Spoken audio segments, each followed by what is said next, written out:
on va parler un peu, on va discuter un peu, on va parler de comment aider son enfant, d'accord?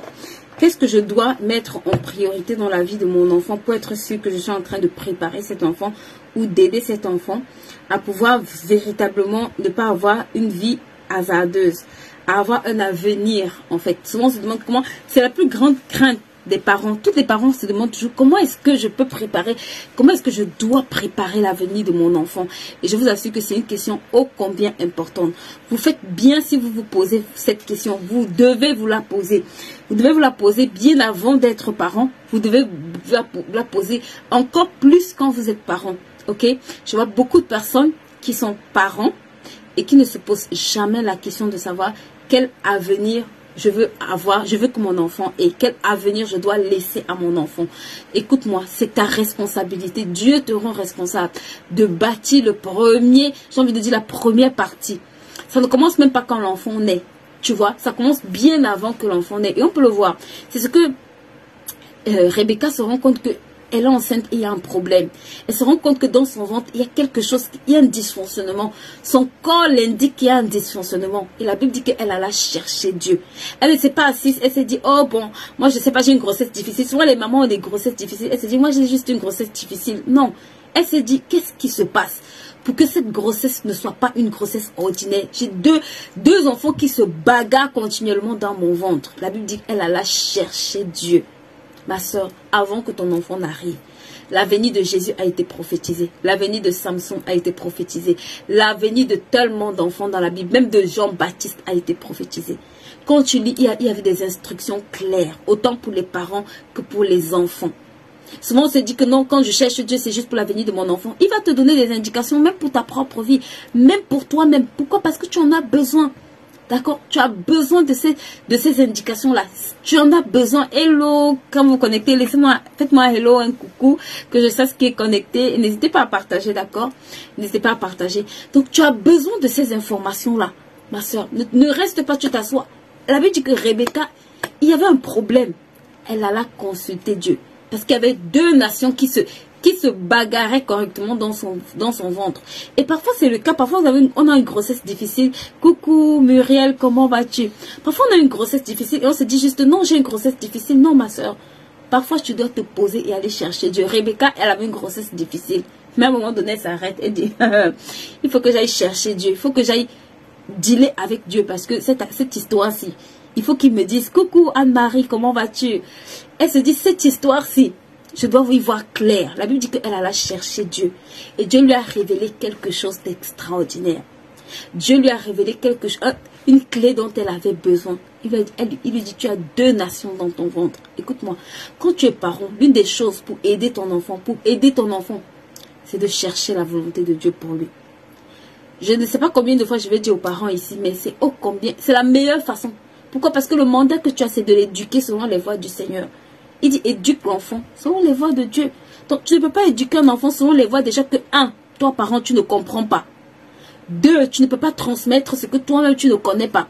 Souvent, en tant que parent, plusieurs parents essayent de transmettre ce qu'eux-mêmes, ils ne comprennent pas ou ne connaissent pas. Ça ne marche pas. Les études vous le disent souvent, en tant que parent, d'accord, les enfants imitent ce que tu fais et ne font pas ce que tu leur dis de faire.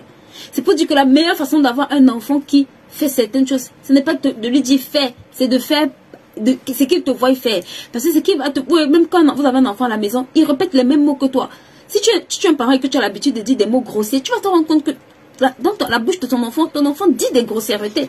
Même si tu lui dis arrête de dire des bêtises, arrête de dire des grossièretés, tu vas te rendre compte que c'est un enfant qui dit des bêtises. Pourquoi? Parce qu'il copie le langage qu'il y a dans son environnement. Il copie le langage des personnes auxquelles elle est associée. D'accord? Donc, c'est extrêmement important. C'est pour ça que quand tu cherches, je me suis rendu compte que quand les parents parfois cherchent Dieu, ça ne t'exempte pas du plan de Dieu. Regarde ce qui s'est passé. Manoah était un homme très sage. L'ange se présente à sa femme. Il lui dit, tu auras un fils. Le rasoir ne passera pas devant sa tête. Il donne un certain nombre de détails. Elle va voir son mari. Il explique à son mari. Et dit à son mari, il y a une situation. J'ai rencontré quelqu'un qui m'a expliqué un certain nombre de choses. Et vraiment, qu'on ait des hommes comme ça de plus en plus. Il dit non. Je prie encore que l'ange la revienne nous dire comment cet enfant doit être éduqué. Donc, ça veut dire qu'il avait compris que Même si sa femme s'est tenue à la brèche, elle a eu l'information. Ma soeur, une des clés que je vais te donner ici. Parce que très souvent, c'est les mamans qui se tiennent à la brèche. C'est les mamans qui prient. Mais écoute-moi, c'est les pères qui mettent des repères. Tu as déjà entendu ça. Mais je te garantis que le gars n'était pas stupide. Il aurait pu se dire, on a reçu l'instruction. Et c'était le cas, c'était un peu l'erreur que Rebecca a faite, vous voyez. Elle s'est dit, j'ai reçu l'instruction. Mais Rebecca, à quel moment tu t'es mis à prier pour que Dieu parle aussi à Isaac? Parce que le papa Isaac n'avait pas compris que c'est Jacob qui avait la bénédiction. Il n'avait pas compris ça. Lui, il voulait bénir qui? Il voulait bénir Ésaü.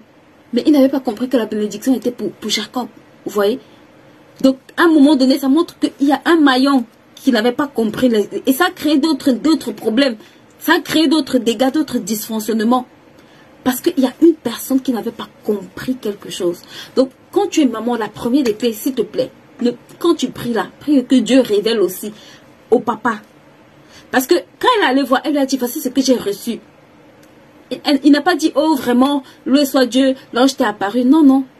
Lui-même, il a dit que l'ange qui t'a parlé revienne nous dire comment est-ce qu'on doit éduquer cet enfant. Et l'ange est revenu en fait. Et quand tu lis l'histoire, il a prié et l'ange est revenu lui dire qu'est-ce qu'il devait faire.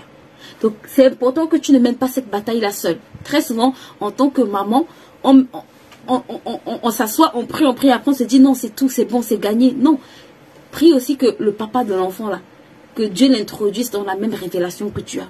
Prie que Dieu confie même à travers lui, que c'est vraiment lui qui t'a parlé. Prie même qu'il reçoive aussi la même direction, la même directive, que quand vous allez vous asseoir pour discuter de vos enfants, tu dis, moi j'ai reçu ça, il te dit aussi, ah moi j'ai reçu la même chose, ou j'ai eu la même sensation dans mon cœur. Prie en tout cas que ça, il confirme en fait ça, s'il te plaît.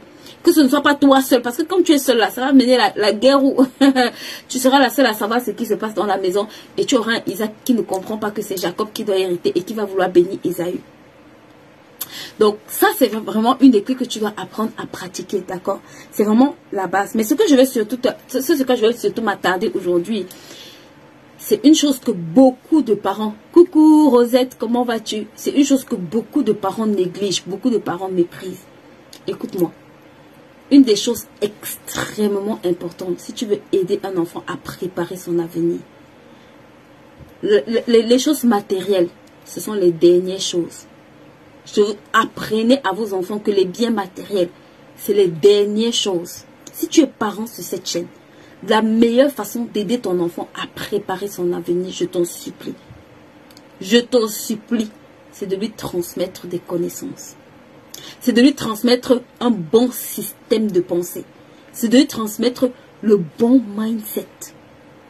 Et pour ça, il faut que toi-même déjà tu l'aies. Parce que tu ne peux pas donner ce que tu n'as pas. Je reviens avec cette histoire. Regarde, l'histoire du fils prodige nous enseigne beaucoup. Et je vais encore reparler de ça aujourd'hui. Vous voyez, l'histoire du fils prodige nous enseigne qu'il y avait un monsieur qui était riche et qui avait deux catégories d'enfants. Un qui s'intéressait simplement à son argent et un qui s'intéressait simplement à travailler. Dans les deux cas de figure, les deux manquaient, les deux avaient un problème. Mais je vais t'expliquer exactement ce qui se passe. Parce que tu vas comprendre ça avec la bénédiction que Isaac transfère à Jacob ou à Joseph, je ne sais plus. Hello Kelly, comment vas-tu? Tu sais, Ésaü et Jacob se sont bagarrés pour une chose. Une seule chose. C'était la parole de bénédiction. Mais cette parole-là était un enseignement. Je t'assure que cette parole était un enseignement. Pourquoi? Parce que ce qui se passe, c'est que ce n'était pas une bénédiction ordinaire. C'est pour ça que quand Ésaü vient par la suite, et il dit bénis-moi, il lui dit il n'y a plus rien. Il lui dit donc tu n'as plus aucune parole. Le gars dit il n'y a plus rien. Comment est-ce que tu peux dire à ton enfant que tu n'as pas de parole à déclarer sur sa vie? Alors qu'on a tous une bouche, tu peux utiliser ta bouche pour lui dire oui, Dieu va te bénir aussi. Non. Le gars lui dit, je n'ai plus de bénédiction pour toi. Est-ce qu'une maman écoute ce que je suis en train de dire aujourd'hui? Il lui dit, il n'y a plus de bénédiction pour toi. Comment un parent qui a une bouche, qui peut bénir son enfant, peut dire à un enfant, il n'y a plus de bénédiction sur toi, pour toi? C'est parce que l'autre n'avait pas pris que les simples paroles. L'autre avait reçu un transfert. Quand quand tu es parent, ma soeur, c'est ta plus grande bataille. Tu sais, quand tu as transféré ce que tu es à ton enfant, tu n'as plus rien à donner. L'argent n'a plus de valeur. Regarde, quand tu lis Genèse, la Bible dit dans Genèse que Abraham avait donné des biens à ses autres fils, mais à Isaac, la Bible dit qu'il avait donné tout ce qu'il avait. Tu sais, tout là, ce n'est pas l'argent. Hein. Parce que derrière, Isaac devient plus riche. Mais comment Isaac... Est-ce que vous pouvez m'aider à partager ce live? Aidez-moi à partager ce live. Aujourd'hui, là, c'est la reprise. On reprend aujourd'hui. Donc, aidez-moi à partager ce live. Motivez-moi à vous donner de bonnes informations. S'il vous plaît, aidez-moi à partager ce live. Taguez des personnes. Il y a des personnes ici qui assistent à des lives. Ils ne taguent jamais personne. Il faut taguer des personnes. Des gens qui sont dans ton groupe là. Des mamans qui sont dans ton groupe qui ont 1100 problèmes là. Il faut les taguer. Ce que je dis ici est vraiment important. Faut les taguer, s'il te plaît. Chacun doit taguer au moins 5 ou 10 mamans ici là. Allez taguer ces mamans là. Ce n'est pas la blague. Je vous assure, ce que j'entends. J'étais au Canada récemment. Et je vous assure, je voyais une maman pleurer à chaudes larmes. À chaudes larmes. Parce que quelqu'un lui a envoyé la vidéo de sa fille. Je n'ai même pas envie de vous dire ce que cette petite faisait sur Internet. Elle pleurait à chaudes larmes. C'est sérieux. Donc, si vous pensez que préparer l'avenir d'un enfant, c'est la blague. Bon. Ok. Donc, s'il vous plaît, aidez-moi à partager ce live. Aidez-moi à taguer des personnes. D'accord? Taguer des personnes. Allez partager ça dans vos groupes. Repartagez même dans les groupes dans lesquels vous êtes. Allez, aidez-moi à inviter plusieurs mamans. Donc, ce que je disais, c'est que, vous voyez, Isaac, la Bible dit que Abraham a donné tout ce qu'il avait à Isaac. Les autres ont reçu des biens. Pourquoi est-ce qu'à l'autre, il a donné tout ce qu'il avait? Et quand tu regardes, quand tu lis entre les lignes, ma soeur, la même bénédiction. Les autres, ils ont reçu les biens. Mais il y a un qui a reçu la parole qu'il avait sur la vie de son père. Il y a un qui a reçu la parole qui planait sur la vie sur la vie d'Abraham. Il y a un qui est entré dans cette bénédiction. C'est Jacob qui est devenu Israël. Jacob, quand on parle d'Israël, là, c'est Jacob qui est devenu Israël, ma soeur. C'est là où tu comprends pourquoi est-ce qu'il se bagarrait. Pourquoi est-ce que Ésaü pleurait. Pourquoi est-ce qu'il pouvait pleurer à chaudes larmes. Parce qu'il avait compris qu'il venait de perdre pas juste des paroles, mais il venait de perdre un transfert. Parce que la bénédiction qui est sur ta vie, au cas où tu ne le sais pas et que tu es parent, quand tu vas mourir, tu n'es pas censé mourir avec. Tu es censé transférer ça à tes enfants. Il n'y a que les... J'ai pas envie de dire ce que j'ai envie de dire, mais il n'y a que les parents bizarres qui meurent avec les bénédictions sur leur vie. Si tu es parent ici, écoute-moi. Note ça où tu veux, mais débrouille-toi. S'il te plaît. Encore même faut-il que tu saches les bénédictions que tu transportes. Beaucoup même ont des bénédictions qu'ils ignorent. Mais tu ne peux pas transférer ce que tu ne connais pas et ce que tu ne comprends pas. Mais au soir, regarde, tous là, ils ont appelé leur fils. Ils les ont bénis avant de mourir. Ils ont fait un transfert. Ils ont donné ce qu'ils transportaient, ce qu'ils avaient reçu de Dieu. Quand Dieu rencontre Abraham, il dit, je te bénirai, je ferai de toi, je te multiplierai à l'infini, je ferai de toi une grande nation. Va lire l'histoire de Jacob. C'est Jacob qui est devenu Israël, ma soeur. Donc, la meilleure façon de préparer un avenir à ton enfant, c'est toi-même déjà. Ce que tu transfères là, toi-même déjà, tu dois le transporter. Toi-même. Parce qu'avant de préparer l'avenir de ton enfant, il faut que tu te rassures. Ça ne va pas quitter du voisin. Toi-même, tu dois pouvoir transférer ce que tu transportes. Ça veut dire que si tu es vide, moi je ne sais pas ce que tu vas transporter, ce que tu vas transférer à cet enfant. Si tu ne travailles pas pour toi-même pouvoir transférer ça, et ce n'est pas l'argent. Avant de transférer les biens, s'il te plaît, regarde, il a transféré quoi? D'abord, ce qu'il transportait spirituellement, ce qu'il avait reçu de Dieu. Qu'est-ce que tu as entendu? Qu'est-ce que tu as reçu de Dieu, ma soeur, sur lequel tu travailles, que demain tu pourras transférer cette bénédiction-là sur la vie de tes enfants, qui pourra parler sur la vie des générations après toi. Donc, quand tu es en train de t'amuser avec ton temps, tu es en train de t'amuser avec s'il te plaît, tu ne t'amuses pas avec toi, c'est tu es en train de t'amuser avec toutes les générations qui viennent après toi. Parce que ce que tu n'as pas, tu ne pourras pas le transférer. Ce que tu ne transportes pas, tu ne pourras pas le donner. Donc, la meilleure des façons de préparer ça là, il faut que toi-même tu travailles sur toi. Il faut que toi-même tu investisses en toi. S'il te plaît. C'est pour ça que le camp ado qui va commencer samedi là, si tu n'as pas encore inscrit ton enfant, si toi-même, c'est parents-enfants, vous ne venez pas me laisser vos enfants et vous partez, c'est parents-enfants. C'est les deux en même temps. J'ai les temps avec les parents, j'ai les temps avec les enfants. C'est vous deux. Parce que je me suis rendu compte que c'est l'indiscipline des parents même qui fatigue les enfants. Mais bon, je continue ce que je disais. Donc, l'une des guerres, d'accord, l'une des batailles, pourquoi est-ce qu'il s'accrochait tant à cette parole? Pourquoi est-ce que cette parole était tellement importante? Pourquoi est-ce qu'il voulait cette parole? Parce que ça représentait beaucoup, d'accord? Ça représentait la promesse. Ça représentait le système de pensée de son père. Parce que c'est ça en quoi son père a cru. La Bible dit que Abraham crut. Il crut en Dieu. Il s'est accroché sur cette promesse. Ça veut dire que le gars avait formaté. Il avait tellement développé. C'est qu'il s'était assis. Il a dit ce que Dieu a dit. C'est comme si il a aligné sa vie à ce que Dieu a dit. Il a dit parce que Dieu a dit. Donc, ce n'était pas juste une parole en fait. C'était la vie. Vous avez souvent dit que le spirituel dépasse le naturel. En fait, il avait compris ça. Que la parole là, ça transportait toute une génération.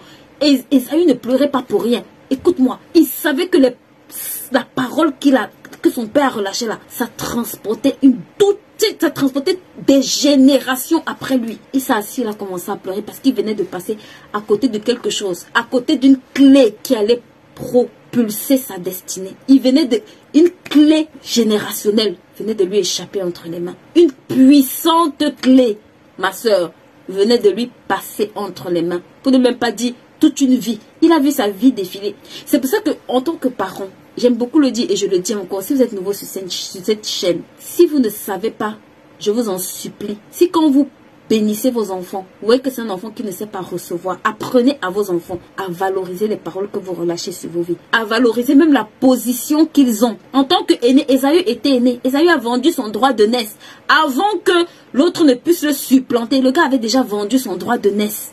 Il avait vendu ça parce que pour lui, il a méprisé la place de premier qu'il avait. Apprenez à vos enfants à valoriser ce qu'ils ont. Maman, même une place, même ta position dans la famille est importante. Dieu n'était pas fou. Ce verset nous montre que même ta position dans une famille, même quand tu n'es premier, tu n'es deuxième, tu n'es troisième, c'est une position importante. C'est tellement important que même, regarde, même la bénédiction, il y a une bénédiction qui est rattachée à ça. La Bible dit que si les prémices sont bénis, le reste est béni. Donc quand tu es aîné d'une famille, ce n'est pas beaucoup banalisent ça. Ah non, moi je suis juste l'aîné. Ma soeur, c'est quelque chose de... Esaü n'a pas compris ça. Hein. Esaü a joué avec ça. Esaü a coûté très cher. Apprenez à vos enfants. Moi, je vois des parents ici. Ils prient pour l'enfant. L'enfant ne peut pas se mettre à genoux. Ah bon? Ton enfant ne peut pas se mettre à genoux par rapport à quoi? Apprends à ton enfant. Regarde, Isaac dit d'aller chercher le gibier, d'aller cuisiner afin que son cœur se réjouisse. Il avait déjà la bénédiction. Il aurait pu lui dire, mets-toi à genoux, je prie pour toi. Il aurait pu lui dire, ah, mets-toi à genoux, je prie pour toi. C'est tout. Je suis ton père, je vais transférer cette bénédiction sur toi. Ça ne se passe pas comme ça. Il lui explique le protocole pour recevoir le transfert. Tu dois enseigner ces choses à ton enfant. Si tu ne sais pas, ma soeur, rejoins-nous au bootcamp. On va mettre... contacte-moi. Je vais t'envoyer le lien du bootcamp. C'est les parents qui vous grattent le bootcamp. Là, je ne sais pas sur quoi vous comptez. Ça, c'est la période d'été. Vos enfants ne doivent pas juste être dans la distraction. C'est un temps où vous devez valoriser ce temps-ci. J'ai plusieurs clés à vous donner. Vraiment, ne jouez pas avec ces clés-là. J'ai rencontré plusieurs jeunes à la conférence où j'étais la semaine dernière. Et je vous assure, j'étais choquée. J'ai dit à un, il y a 2 choses que je vais te dire de faire cet été. Et à peine on s'était retourné, une des clés est revenue pendant le séminaire. Et j'étais juste like, j'ai commencé à rire. C'est sérieux. Je vous en supplie, on ne bâtit pas l'avenir d'un enfant au hasard. Ça, c'est une des premières clés. Ma soeur, enseigne ces choses à ton enfant. Enseigne ces choses à ton enfant. Enseigne ces choses à ton enfant. C'est tellement profond. Je ne sais même pas. Aujourd'hui, là, je me demande pas quel est le bout que je vais vous donner, quel est le bout que je ne vais pas donner. Mais enseigne, le peu que tu as compris, fonctionne avec. D'accord? Donc, c'est vraiment quelque chose d'extrêmement important. Je vous en supplie. Si vous êtes parent sur cette chaîne, mets ça comme une priorité pour toi, ma soeur. Si Dieu, demande même la grâce à Dieu de prier chaque jour pour cet enfant. Mets ça sur un réveil sur ton téléphone. Parce que c'est le plus grand bien que tu peux faire à cet enfant. C'est la meilleure façon de préparer son avenir. Vous savez, à Finance Ado, je disais aux parents qu'une des choses pour lesquelles tu dois prier en tant que parent, une des tueurs des destinées, et je vous le dis encore ici, vous devez prier pour les fréquentations de vos enfants. Ça, c'est la deuxième chose. Quand tu veux que ton enfant aille loin, maman, s'il y a une chose qui détruit les fréquentations, la jeunesse, qui qui est un poison pour la jeunesse, c'est les mauvaises fréquentations. Ton enfant, même si tu lui donnes quelle bonne éducation à la maison, la loi des associations, hein, c'est une loi tellement puissante que ça ne ment pas. C'est une loi tellement puissante que il suffit que tu connectes, cet enfant se connecte à de mauvaises personnes pour que tu vois, tu commences à méconnaître l'enfant à la maison. Prie pour que Dieu le déracine, pour que sa route ne croise même jamais la route des mauvaises fréquentations. Fais de ça un sujet de prière. Ça fait partie d'un des sujets de prière que tu dois apprendre à fonctionner avec. Ne blague pas avec ça. Les fréquentations, surtout quand ils sont jeunes, surtout dans la société où ils sont tellement influencés par ce qu'ils voient, par ce qu'ils entendent, par ce qu'ils écoutent. Si ton enfant a de mauvaises fréquentations, et je sais de quoi je parle parce que j'ai plusieurs parents ici, leurs enfants vont dormir dans des maisons où ils ne savent pas avec qui ils dorment. Leurs enfants ont des copines, elles ne savent jamais de quoi elles parlent. Elles ne connaissent pas leur sujet de conversation. Écoute-moi. Oh non, mon enfant doit être libre. Ah bon? Bonne chance. Bonne liberté surtout. J'ai pas dit d'être le policier derrière ton enfant. Mais rassure-toi. Rassure-toi s'il te plaît. Parce que je te dis... si je vous raconte, j'ai vu une petite fille être... J'ai dit, la petite là, j'étais tellement traumatisée. Je ne sais même pas si elle avait 15 ou 16 ans. C'est qu'elle était en train d'empaqueter dans sa main. Ça ressemblait, je sais, ou c'était de la drogue, ou je sais pas quoi. Je ne sais même pas ce que c'était. En tant que maman, quand tu vois ça, ça te déchiquette, ça te brise en fait. C'est que tu ne veux même pas que ton enfant croise ce type de fréquentation. Donc, un des sujets, ma soeur, une des clés qui va t'aider à préparer l'avenir de ton enfant, c'est de prier qu'il ne rencontre jamais les mauvaises fréquentations. Prie que cet enfant ne croise pas, prie même pour le type de fréquentation que tu veux voir. Commence à déclarer qu'il rencontre des personnes qui le tirent vers le haut, des personnes qui l'amènent à une autre dimension, des personnes qui l'aident à être stable, des personnes qui l'aident à grandir dans les voies du Seigneur. Appelle à l'existence ces choses dans la vie de ton enfant, je t'en supplie. Et détache-le. Détache-le dans la... Commence à le détacher dans la prière de toute mauvaise fréquentation. Ne joue pas avec ça. Moi, j'ai des parents, l'enfant a leader. Ma fille allait en vacances en Espagne avec ses copines. Ah bon? Ok. Qu'est-ce que l'enfant va faire? Elle ne sait pas. Non, elle a l'habitude d'aller 2 semaines en vacances avec ses copines. Ok. De quoi est-ce qu'ils parlent? Tu ne sais pas. Qu'est-ce qu'ils font? Tu ne sais pas. Demain, tu vas te plaindre. Ton enfant, comme toi-même, vous êtes la somme des personnes que vous fréquentez, que vous côtoyez. Ce n'est pas valable pour toi seulement. Même ton enfant est la somme des personnes qu'elle côtoie. Donc, tu ne peux pas avoir un enfant que tu veux qu'elle ait une destinée, ma soeur. Et cet enfant-là fonctionne avec n'importe qui. Au quartier, l'enfant de tout le monde va jouer avec l'enfant de tout le monde. Toi, là, sélectionne les fréquentations de ton enfant. Je te dis la vérité. Sélectionne les endroits où ton enfant va aller. Paye le prix de les inscrire dans des endroits où ils vont côtoyer le type d'enfant que tu veux qu'ils côtoient. Paye le prix de payer des programmes de formation où ils vont rencontrer des enfants qui vont les challenger, qui vont les étirer, qui vont lui dire, viens, on peut travailler à notre âge. À notre âge, on peut sortir un logiciel, on peut sortir un livre, on peut sortir une chaîne pour faire des trucs intéressants. A contrario, laisse-le jouer avec des enfants qui disent des grossièretés. Tu serais étonné qu'à la maison, quand il rentre, le même enfant là, les mots qu'il n'avait pas, ça commence à sortir de sa bouche. Où est-ce qu'il a pris ça? Il a pris ça chez ses fréquentations. Il a pris ça chez les personnes qui côtoient. Il n'a pas volé. Aidez-moi à partager ce live. Aidez-moi à partager ce live, s'il vous plaît. D'accord? Donc, c'est vraiment un aspect très important. Je vous en supplie. Très important. Ce qui est dans ta tête contrôle ce qu'il y a dans tes mains. Est-ce que quelqu'un peut noter ça pour moi? Ce que tu as dans ta tête contrôle ce que tu as entre tes mains. Beaucoup de parents se contentent de donner l'argent à leur enfant. Je vous assure, ce que tu transportes dans ta tête contrôle ce que tu as dans tes mains. Est-ce qu'une femme sage peut mettre ça dans ce chat pour moi? Ce que tu as dans ta tête, ma soeur, contrôle ce que tu as entre tes mains. Ton enfant ne peut pas marcher avec tout le monde. Ton enfant ne peut pas être l'ami de tout le monde. Je n'ai pas dit que je n'ai pas dit qu'il ne joue pas au foot avec d'autres enfants. J'ai juste dit que les personnes qui l'influencent, tu dois faire une sélection. Tu dois t'asseoir. Mais il va te dire, maman, tu es méchante, c'est pas grave. Demain, il te dira merci. Pour ceux qui ont vu le film La Main, c'est soit La Main d'or ou c'est la Main d'or de Carlson, Dr. Carlson. Sa maman est rentrée à la maison. Elle a décidé que à partir d'aujourd'hui, la télé c'est terminé. Elle a dit à ses fils, vous allez à la bibliothèque, vous allez apprendre et demain ce sera vous qu'on regardera à la télé. Ça c'est une maman sage qui parle. Elle a compris que même la télé est une grosse distraction. Voilà les vacances qui arrivent. Les parents vont me laisser les enfants devant la télé sous prétexte que c'est les vacances. Écoute-moi très bien. Ce que tu as dans ta tête contrôle ce que tu as entre tes mains. Je parle à un parent sage ce soir. J'espère pour vous. Je parle à un parent sage. Ce que tu as dans ta tête. Donc, quand on va lancer le bout de quand tu as dit ça ne me concerne pas. Je te dis juste ce que ton enfant a dans sa tête contrôlera ce qu'il aura entre ses mains. Ces enfants sont devenus des génies. Mais c'était au fruit. C'était à à force d'aller s'asseoir et d'étudier, à force d'aller s'asseoir et de côtoyer les bonnes personnes, les bonnes universités, les bonnes écoles, les bons programmes. D'accord? Donc, c'est une clé que je veux vraiment que tu gardes entre tes mains et que tu pries. Prie pour les fréquentations de ton enfant. Surtout les mamans qui sont en Europe. Oh, en Europe, on a le téléphone à 12 ans. En Europe, ton enfant a le téléphone. Les parents qui ne mettent jamais le contrôle parental là. Vos enfants ont des téléphones à 12 ans. Donc, même ce que tu ne lui apprends pas, sa copine va lui envoyer un lien. S'il te plaît. S'il te plaît. Une des choses, d'accord, que je vais aussi toucher. J'ai parlé de beaucoup de choses aujourd'hui. Une des choses pour lesquelles tu dois toucher, d'accord. Aujourd'hui, je vais un peu toucher peut-être le côté beaucoup plus spirituel. Et peut-être la semaine samedi, on parlera beaucoup plus un peu du côté technique, d'accord, du côté technique. Une des choses, ma soeur, que tu dois apprendre à faire quand tu es maman, pour toi-même et pour l'avenir de cet enfant. Pour toi-même, je dis bien, et pour l'avenir de cet enfant. Merci à tous ceux qui répondent. Aidez-moi à partager encore le live si on n'est pas assez nombreux. Une des choses que tu dois faire, je t'en supplie, tu dois comprendre et prier. Au-delà même de prier, tu dois provoquer ça dans la vie de ton enfant. La faveur.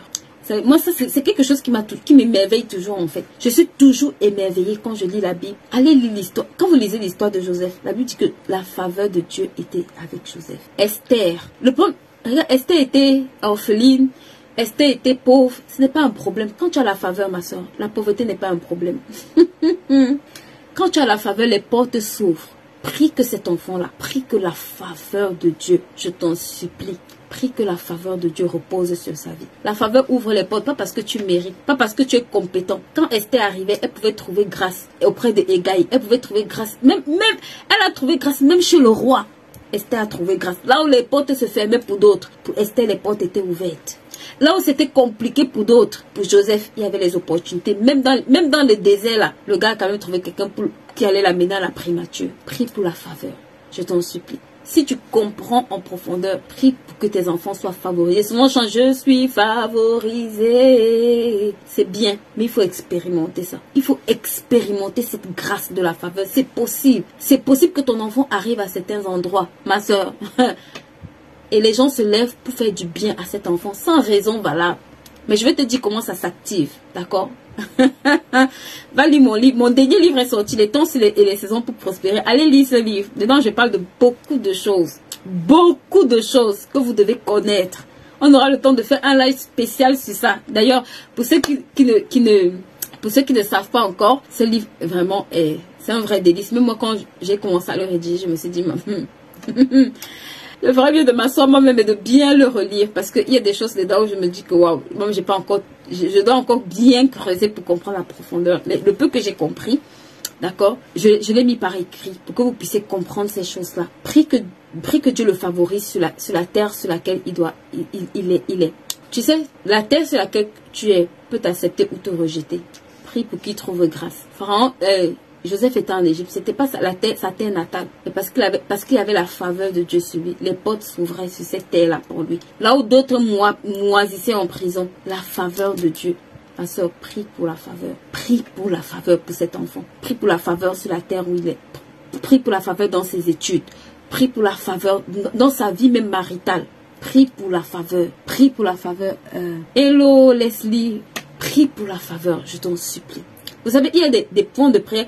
Peut-être je vais faire un guide comme ça où je vais vraiment vous condenser ces points importants-là. Parce que quand on le suit peut-être dans différentes vidéos, tu sais, il y a des choses que quand tu es tellement conscient de ça, je ne peux pas imaginer le bien que tu es en train de faire à cet enfant-là. Lui donner l'argent n'est pas suffisant. S'il y a un certain nombre de choses qui ne sont pas accompagnées, que ça n'accompagne pas derrière. D'accord? Donc, prie pour que cet enfant soit favorisé dans ses études, dans sa santé, dans sa vie maritale, dans la nation dans laquelle Dieu l'a établi. Ma soeur, prie pour ces choses-là. Prie pour que la faveur de Dieu repose même dans tous les aspects de sa vie. C'est vraiment super, super important. La troisième ou la quatrième chose pour laquelle tu dois également t'engager à la maison. Ça commence à la maison. À la maison, je vois beaucoup de parents faire cette erreur. Ma soeur, apprends à ton enfant à servir, même à la maison. Ça commence même à la maison. Souvent, on a des enfants qui ne veulent rien faire à la maison. On les encourage. Mais c'est un enfant. Il reste devant la télé. Ma soeur, tu dois apprendre à ton enfant à être... Regarde, on est en train de parler de préparer l'avenir. Apprends à ton enfant à être... Tu sais, dans le service, il y a la puissance d'être un leader. Quand tu sers là, Jésus dit, si tu veux être le plus grand, il faut être serviteur de tous. Ça veut dire que quand tu apprends à cet enfant à le servir, tu es en train de l'apprendre à être au-dessus, à surpasser les autres enfants. À l'école, apprends à ton enfant à servir. À la maison, apprends à cet enfant à servir. Dans le quartier, la société où il est, apprends à cet enfant à servir. Apprends à cet enfant à se distinguer par le service. Ce que je veux dire, c'est sérieux. En tout cas, ceux qui seront au bootcamp, on se retrouve au bootcamp. On se retrouve au summer camp. Ce sera 5 semaines de powerful. Ce sera ceux qui n'ont. En tout cas, on est en train de. Bientôt, on va atteindre le quota. Pour les parents qui arrivent toujours en retard, tant pis pour vous. Quand on va atteindre le quota, on va arrêter. Là, je crois qu'on a presque. On n'est pas très loin du quota. Et vous avez la possibilité même de. Ne vous dites pas, je n'ai pas d'enfant. Va semer dans la vie d'un autre enfant. Ce que tu veux voir dans la vie de ton enfant, ma soeur, sème-le dans la vie d'un autre enfant. Sème-le pour la vie d'un autre enfant. Même si tu n'as pas d'enfant, même si tu as un seul enfant qui est en bas âge, va chercher un enfant. Sème-le dans la vie de cet enfant. Je t'en supplie. Donc, je disais que vous devez apprendre à vos enfants à servir. Vous savez, David très tôt a commencé à servir. Très tôt. À l'âge où David, ses frères étaient à la maison assis en train de regarder la télé, David était derrière les troupeaux. Le service est tellement puissant, ma soeur. Apprends à ton enfant à servir. J'ai envie de dire, sois même un modèle pour lui, pour que quand il te voit servir, lui-même, il copie même. Parce que souvent, on veut que les enfants servent la mère. Parfois, ils font ce que toi-même tu fais. Dans la plupart des cas. Mais investis-toi, s'il te plaît. Parce que cet enfant, même quand il va te servir toi-même, écoute, même quand cet enfant va te servir toi-même en tant que son parent, il y a des bénédictions même qu'il va déclencher dans sa vie qui ne dépendent même pas de toi. C'est pour ça que Isaac dit, va cuisiner, tu viens. Parce qu'il y a la partie qui dépend de moi, mais il y a la partie que je relâche à cause de l'acte que tu poses. Que l'acte que tu poses là déclenche cette dimension. S'il te plaît, à la maison, quand tu repartis les tâches là, n'écoute pas les bêtises que mon enfant ne fait pas. Ton enfant doit servir. Je n'ai pas dit qu'il devient esclave, j'ai dit qu'il serve. Je n'ai pas dit qu'il doit être celui qui fait tout chez toi, il te remplace. Je n'ai pas dit ça. Mais j'ai dit, apprends-le à être serviable. Ça, c'est une qualité, ma soeur. Si tu veux propulser la destinée d'un enfant, apprends à cet enfant à servir. Apprends à cet enfant à servir. Si tu ne sais pas de quoi je parle, va lire mon livre sur la puissance du service. Apprends à cet enfant à servir. Je t'en supplie. C'est l'un des plus gros cadeaux que tu peux faire à cet enfant. L'un des plus grands biens. C'est une porte extraordinaire d'opportunité que tu investis dans sa vie. Je ne sais pas comment je peux mieux vous dire ça. Mais je sais juste que c'est des clés, d'accord, que quand tu veux préparer un avenir à un enfant, tu dois pouvoir capitaliser sur ces choses-là. Samedi, je ne sais pas trop de quoi on parlera, mais peut-être on parlera du côté compétence. Et je profite pour dire ici à tous les parents. J'ai déjà donné cette clé-là plusieurs fois. Et je vous la donne ici. Apprenez à vos enfants à être multilingues. Un bilingue ou multilingue, bref. À parler plusieurs langues. Et en l'occurrence, l'anglais. Je disais encore aux jeunes, je vous assure, et même les mamans qui sont dans mon membership, je leur disais ça. Apprenez à vos enfants à parler d'autres langues et encore plus anglais. J'étais tellement émerveillée ce week-end quand je suivais le pasteur Tounassi qui disait que on doit aller conquérir le monde anglophone. Si tu es parent ici, sur cette chaîne-ci, et tu ne sais, l'anglais ce n'est pas ton affaire, inscris-toi au cours d'anglais avec ton enfant. Il y a Marie-Noël qui fait les cours d'anglais. Il y a Tata Lydie qui fait les cours d'anglais. J'ai tellement de mamans qui font tellement bien les cours d'anglais. Contactez-moi, j'ai mes adresses à vous donner. Il y a mes mamans Brigitte qui fait les cours d'anglais. Donc, vous allez... Mais je vous en supplie. La génération de vos enfants là. C'est qui nous a... Si peut-être à notre niveau là, on a pu s'en sortir sans. La génération de nos enfants là ne fera pas sans. La génération de nos enfants là ne fera pas sans. Coucou Aguina Mira Cosmétique, comment vas-tu? La génération de nos enfants ne fera pas ça. La deuxième clé que je veux donner à un parent ici. Si tu es parent, je t'en supplie. La deuxième chose que tu vas t'atteler à apprendre à ton enfant, c'est le digital. Ça, c'est 2 clés. Je vais m'arrêter là juste pour ces clés-là. Là, je suis en train de toucher un peu le côté compétence. S'il te plaît. Le digital aujourd'hui nous coûte très cher. Tu as intérêt à ce que ton enfant, qu'importe l'âge qu'il a, trouve un programme. J'ai déjà dit ça plusieurs fois ici. Je ne sais pas pourquoi aujourd'hui je reviens encore sur ça. Trouve un programme. Apprends à ton enfant même à coder. Apprends à ton enfant à faire des sites. Apprends à ton enfant tout ce qui est digital, tout ce qui concerne le digital, ma soeur. D'ici 2, 3, 4, 5 ans. 10 ans, d'ici que la génération arrive à notre âge. Si je t'assure qu'ils ne pourront plus, sans le digital, être performants. Et la langue. Si tu arrives dans une nation, tu parles chinois, les gens parlent français. Même si ton message est glorieux comment, même si on ne te comprend pas. On ne te comprend pas. On a intérêt à ce que eux là, ils grandissent mieux équipés. Ça, c'est pour le côté compétence. J'ai touché trois choses aujourd'hui. Si tu as compris, tu as compris. Si tu n'as pas compris et que tu fais comme les mamans qui sont abonnées sur ma chaîne, qui passent le temps à m'écouter et qui ne passent jamais à l'action, tu as aussi compris. Mais moi, ça fait peut-être 2 ou 3 ou 4 ou 5 lives même que j'aurais dit exactement cette chose. Vous savez, c'est quelqu'un, le pasteur Tounassi a dit que il va parler anglais. Que tout le monde va parler anglais. J'ai dit, waouh. Moi, ça m'a challengé. J'ai dit, moi, je vais encore améliorer mon niveau en anglais. Mon niveau en anglais doit encore progresser.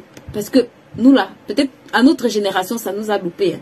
Mais à la génération de nos enfants, là, je vous assure que ça ne va pas les louper. Et la 4e chose, le 4e plan, d'accord, avec lequel je vais terminer, si tu as des enfants, ma soeur, ne joue pas avec le don et le talent. Ça, c'est quelque chose que beaucoup de parents font. Ils jouent avec les dons et les talents de leurs enfants. Ça veut dire que c'est les premiers qui banalisent ça.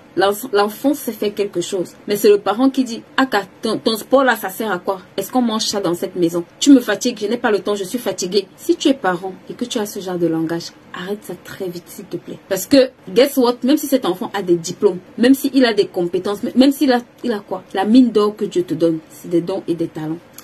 La porte d'enrichissement que Dieu te donne, c'est ce qu'il a mis en toi. Donc, si tu tues les dons et les talents de cet enfant-là, j'aime beaucoup cette histoire des sœurs Williams. Je vous assure, c'est rempli d'enseignements. Le père s'était rendu compte que dans la zone où il était, les pauvres étaient noirs. Les noirs étaient pauvres. Et il a commencé à se documenter. Il dit qu'il a vu que dans cette zone-là, quand tu pratiquais le tennis, tu pouvais facilement arriver au sommet et être compté parmi les riches. Et il s'est assis et il a décidé que ses filles seront des meilleures tennismen. Écoutez ce que je vais vous dire, c'est tellement important. Et quand elles sont, avant même qu'elles ne naissent, ils avaient déjà un plan de vie. Tu es parent sur cette chaîne, est-ce que tu as un plan de vie pour tes enfants? Ils payaient le prix de les amener aux entraînements. Elles s'entraînaient pendant... Il payait le prix d'aller les entraîner dès le plus bas âge. Il avait un travail, sa femme avait un travail. Souvent, les parents aiment me mettre toutes les excuses. Mais écoute, il y a un prix à payer. Tu veux voir cet enfant éclore, tu veux voir cet enfant se déployer. Tu es responsable. Dans le premier maillon de sa vie, Dieu te rend responsable. C'est toi qui vas payer le prix. À son âge, il ne comprend pas beaucoup de choses. Il ne comprend pas pourquoi il faut être discipliné. Il ne comprend pas pourquoi il va faire. Il ne comprend pas. Il fait par mécanisme. Il fait parce qu'il te voit faire. Il fait parce que tu penses que c'est important et qu'il doit le faire. Et quelques années après, elles sont devenues les meilleurs tennismen. Et jusqu'aujourd'hui, elles sont les meilleures tennismen au monde. Parfois, quand on regarde, on se dit que c'est l'histoire des autres. Mais les parents ont payé le prix. Les parents ont payé le prix. Oui, en tant que parent, là, si tu ne veux pas payer le prix, ma soeur, il faut savoir que ton enfant va grandir avec beaucoup d'années de retard qu'il faudra rattraper, comme la plupart d'entre nous. Mais tu peux faire les choses différemment. Investis-toi, je t'en supplie. Si ton enfant a une passion, j'ai beaucoup d'enfants. D'autres font la guitare, le dessin, la coiffure, la couture. Ils sont bourrés de talent. Mais avoir un parent qui prend ça assez au sérieux. Vous savez, dans ma classe de finance ado, on regardait l'histoire d'une petite américaine qui avait 11 ans et qui a été à la tête d'une entreprise qui faisait des millions avec des sucettes, d'accord, qui ne donnent pas la carie aux dents. Parce qu'elle s'était rendue compte qu'à chaque fois qu'elle voulait des sucettes, on lui disait que ça donne la carie. Donc, elle s'est assise et elle s'est demandé comment est-ce qu'elle peut fabriquer des sucettes qui ne donnent pas de la carie aux dents. Et elle était à la tête d'une entreprise qui faisait des millions de dollars. À 11 ans, elle avait 11 ans, elle allait à l'école et elle rentrait en tant que chef d'entreprise, gérer son entreprise. Ça semble être invraisemblable, mais c'est possible. Je ne dis pas que vous devez imposer ce rythme de vie à vos enfants, Mais je dis d'être à l'écoute en fait, parce que très souvent on banalise ce que nos enfants savent faire. On veut juste les couvrir, on veut juste leur donner. Non, apprends à ton enfant à pêcher. Laisse cet enfant faire des erreurs. Oui, c'est ça. Et le dernier point avec lequel je vais conclure, et là vraiment, c'est la discipline. Je vous assure qu'il n'y a pas quelque chose qui coûte cher à mettre en place comme la discipline. Mais la discipline, c'est la clé par excellence. Que si tu veux préparer l'avenir de ton enfant. Moi, je suis toujours émerveillée de voir des parents dont les enfants n'ont jamais d'agenda. Émerveillée de voir des parents qui ne demandent jamais à leurs enfants de préparer leur journée. Ça vaut lieu pour les parents. Et vous avez intérêt à commencer ça très tôt à la maison. Et je profite pour vous dire, ce week-end, ce dimanche, il y a la masterclass gratuite sur la productivité. Pour toutes celles qui ont acheté le livre 120 jours et même celles qui ne l'ont pas. D'accord, je me suis rendu compte que beaucoup de gens l'ont, mais ils ne savent pas correctement l'utiliser. Donc, il y a une masterclass ce dimanche on va parler de productivité. Vous savez, il n'y a aucun domaine dans la vie dans lequel vous ne pouvez pas réussir si vous êtes assez discipliné pour le faire assez longtemps. La plupart de nos échecs viennent de nos indisciplines. Si tu as un domaine dans lequel tu n'as pas les résultats que tu veux, si tu creuses en partie, il te manque soit la bonne stratégie, soit la discipline. Il y a la formation Gère tes finances personnelles comme un pro qui va commencer au mois d'août. Il y a également la formation C'est écrire ton livre. J'ai beaucoup de personnes qui me disent je veux écrire mon livre, je veux écrire mon livre. Comment tu fais pour écrire des livres? Donc, je partage vraiment les astuces, les secrets que moi, je mets en pratique, d'accord, au quotidien pour écrire mes livres. Mes livres, je les écris de A à Z, quasiment seul. Tout le livre, d'accord. Donc, il y a vraiment beaucoup de clés que j'ai appris au fil de chaque livre que je partage dans cette formation-là. Le but, c'est vraiment de vous rendre autonome, que vous puissiez écrire vous-même vos propres contenus, vos propres livres, vos propres ouvrages pour pouvoir transmettre votre message.